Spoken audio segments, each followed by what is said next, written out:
Această rețetă am creat-o la sugestia soțului meu, pentru a nu mai cumpăra astfel de produse, pentru a le păstra în congelator.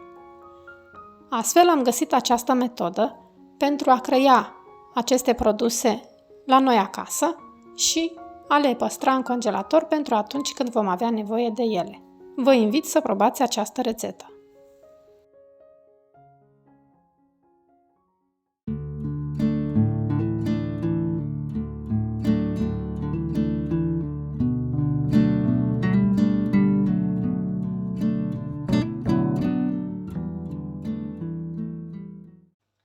Bună ziua și bine v-am găsit! Cu această ocazie vom pregăti împreună burger din granule de soia. Am pus la hidratat pentru 30 de minute 2 pungulițe de granule de soia, a câte 100 de grame fiecare. Am aici 200 de grame de soia granule pe care am hidratat-o și voi merge cu ea la foc și o voi fierbe foarte bine până când va scade toată apa. Acum voi folosi o bucățică mică de ardei roșu, un morcov mic, o ceapă. Pentru condimentat voi folosi o linguriță de condiment pentru chiftele, puțin cimbru, oregano, fulgi de ardei cayenne, frunze de ceapă verde uscate, ceapă granulată, usturoi granulat, frunze de busuioc uscate și sare.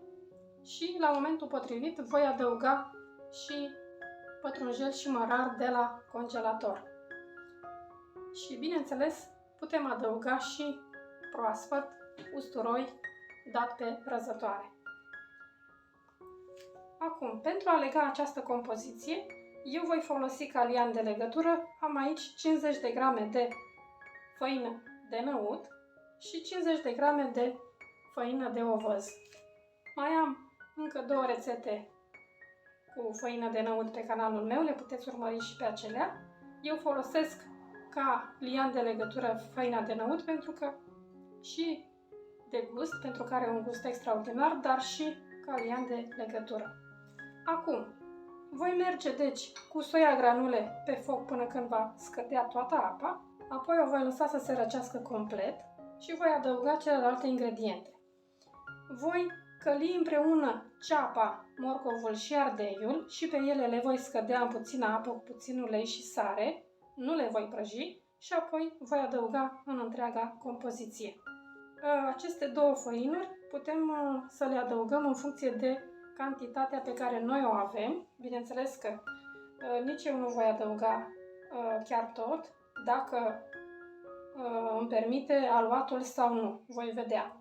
Deci aici am 50 de grame de făină de năut și 50 de grame de făină de ovăz.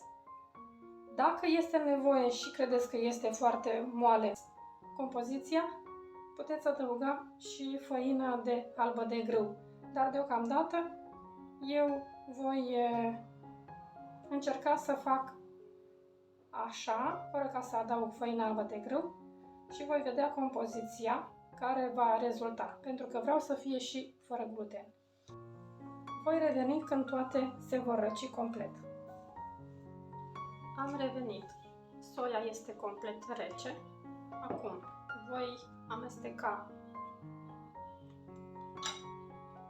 ceapa, morcovul și ardeiul care le-am călit în puțină apă cu puțin ulei și sare și aici am 2 căței de usturoi.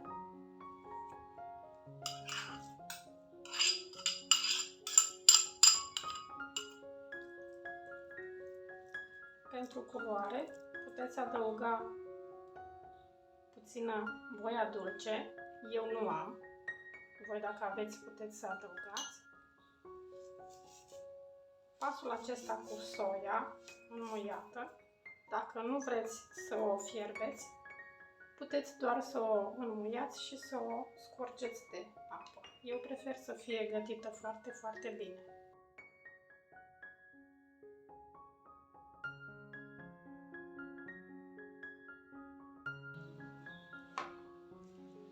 Acum voi adăuga și puțin din făinuri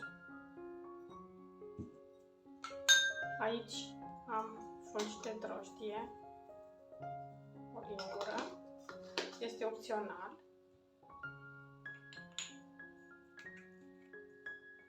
Usturoi granulat, ceapă granulată,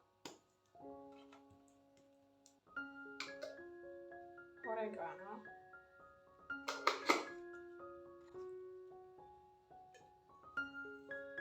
foi de ceapă și busuioc. Și aici am fulgi de ardei. Voi pune foarte puțin.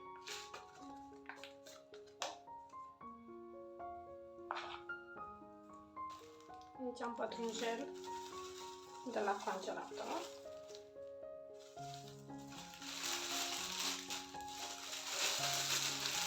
Și mărar.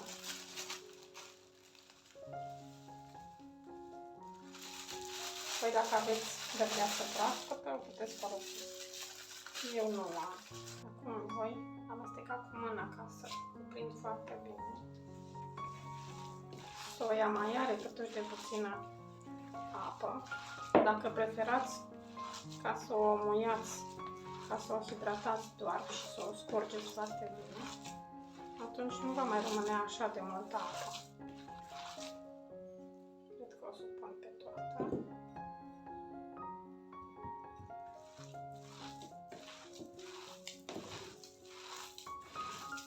Aluatul acesta îl lăsăm 10 minute ca să se hidrateze făinurile și apoi formăm burger. Acoperim și lăsăm aici 10 minute. Acum vă voi arăta cum putem să formăm burgerii dacă nu avem formă de burger.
Acesta vom pregăti pe tot. Din nou,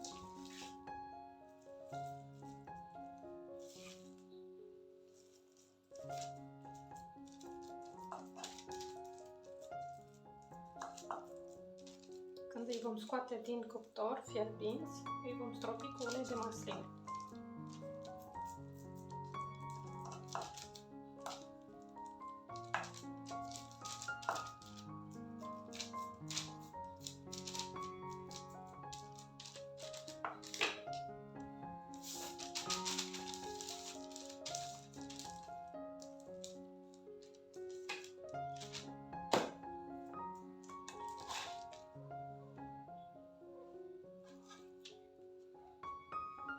În felul acesta îi voi termina pe toți.